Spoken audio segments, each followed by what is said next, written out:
446 میں آ کر شیعوں کی حکومت کو ختم کیا تغرل بیگ سلجوکی نے۔ سلجوک مسلمان ہوئے تھے محمود غزنوی کے دور میں، سلجوک ان کے بڑے کا نام تھا۔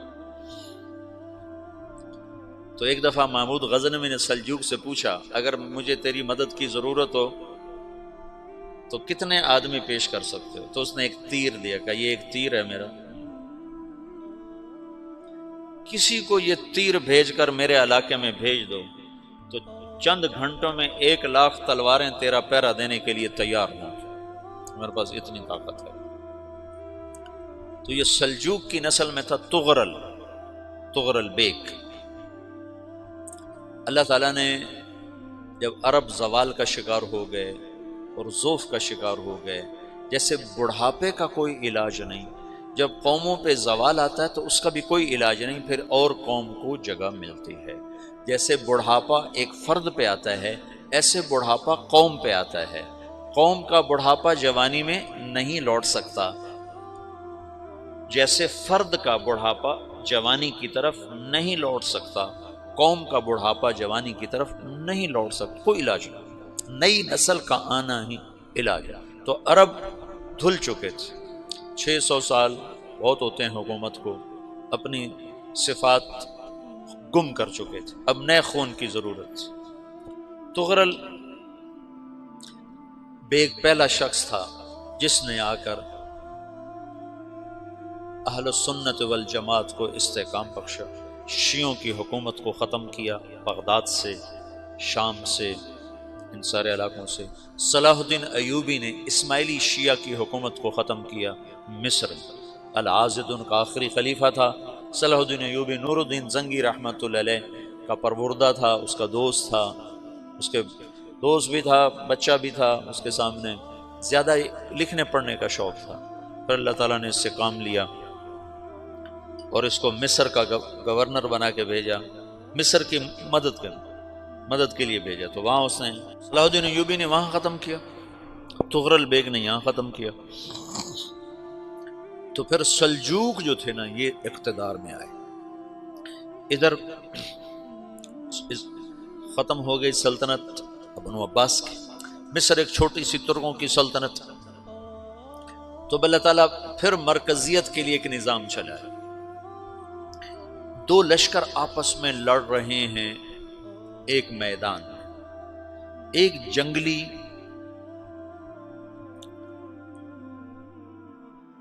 بدوؤں کا قافلہ، جنگل کے لوگ اپنے قبیلے کو لے کر، ایک جنگلی قبیلہ اپنے سردار کے ساتھ نقل مکانی کر رہا ہے ایک جگہ سے دوسری جگہ۔ اللہ کا نظام کہ یہ لوگ چلتے چلتے چلتے اس وادی میں پہنچ گئے جہاں جنگ ہو رہی ہے، دو لشکر آپس میں لڑ رہے ہیں۔ جب یہ وہاں پہنچتے ہیں تو ایک لشکر کے قدم اکھڑ رہے ہیں اور دوسرا غالب آ رہا ہے۔ ان کو نہیں پتا شکست کھانے والے کون ہیں اور فتح پانے والے کون ہیں، ان کو نہیں پتا۔ اس جنگلی قبیلے کے سردار کا نام بھی تغرل ہے، تغرل۔ تو یہ سردار کہتا ہے جو شکست کھا رہے ہیں ان کی مدد کرو، کچھ پتہ نہیں کون ہے، کہتا جو شکست کھا رہے ہیں ان کی مدد کرو۔ تو 400 وحشی جنگلیوں نے فاتح لشکر کے پیچھے حملہ کر دیا۔ وہ تو ایک کافی ہوتا تھا، 400 دوڑ جب تلواریں پڑیں تو چند لمحوں میں نقشہ بدل گیا، بھاگنے والے جم گئے اور جمنے والے بھاگ پڑے۔ جب جنگ ختم ہوئی تو شکست خوردہ لشکر کے بادشاہ نے ان کو بلایا، اسے پوچھتا ہے مجھے جانتے ہو میں کون ہوں؟ کہا نہیں۔ کہا تو تم نے میری مدد کیوں کی؟ کہا انسانی ہمدردی کی وجہ سے، تمہیں شکست ہو رہی تھی اس لیے تمہاری مدد کی۔ پھر اس نے اپنا تعارف کرایا، میں ہوں سلیمان سلجوکی، ترکی کا بادشاہ۔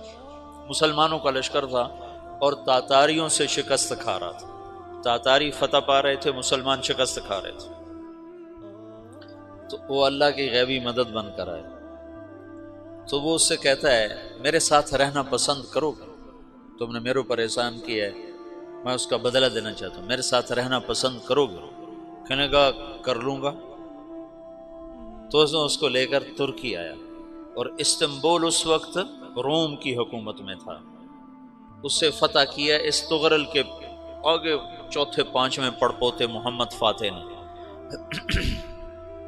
تو یہ استنبول ہے، یہ ترکی ہے، بیچ میں ایک چھوٹا سمندر ہے، یہاں ایک جاگیر ہے۔ تو سلطان سلیمان کہتا ہے یہ جاگیر تجھے وقف ہے، ادھر سے رومی مجھے تنگ کرتے ہیں حملے کر کر کے، تو میرا دفاع کرتے رہنا، یہ جاگیر تیری۔ اس جاگیر پہ اس نے اپنے قافلے کو آباد کر دیا، اپنے قبیلے کو، اور ایک چھوٹی سی حکومت بنا لی، جو ایک صوبہ سمجھو سلمان سلجوقی کا، وہ ایک چھوٹا سا صوبہ ہے۔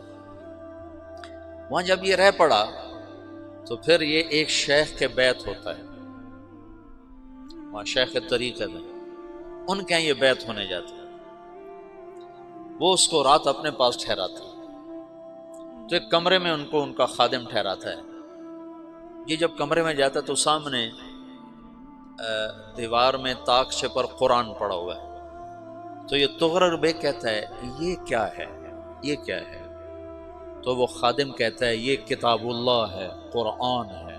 اچھا، وہ اس کو وہاں چھوڑ کے باہر چلا جاتا ہے۔ وہ دیہاتی آدمی، جنگل کا رہنے والا، پہلی دفعہ زندگی میں قرآن دیکھا، وہ کہتا ہے یہ قرآن ہے، اللہ کی کتاب ہے، میں اللہ کی کتاب کے سامنے سو جاؤں، کتنی بے ادبی ہے۔ تو اس نے ایسے قرآن اٹھایا اور سر پہ رکھ لیا اور کھڑا ہو گیا، ساری رات قرآن سر پہ رکھ کے کھڑا رہا۔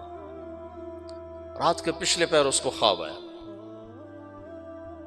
کھڑے کھڑے اس نے دیکھا کہ اس کی پشت سے ایک چاند نکلا اور شیخ کی بیٹی کے سینے میں جا کے اتر گیا۔ پھر اس لڑکی کے سینے سے ایک درخت نکلا جو پھیلتے پھیلتے پھیلتے 3 بر اعظم پہ چھا گیا، افریقہ پر، یورپ پر، ایشیا پر۔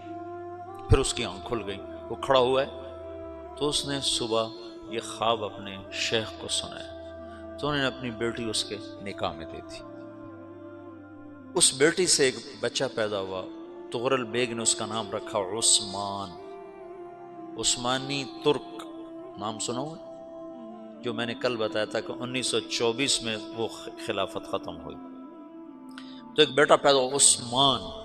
عثمان نے پھر ایک نئی اسلامی حکومت کی بنیاد رکھی جو 1924 تک چلتی رہی، کوئی 800 سال یہ حکومت چلی۔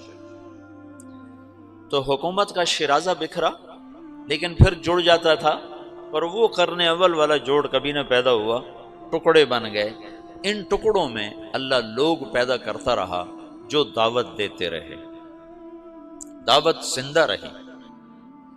جو تربیت کا نظام تصوف کے ساتھ تھا اب وہ تبلیغ کے ساتھ۔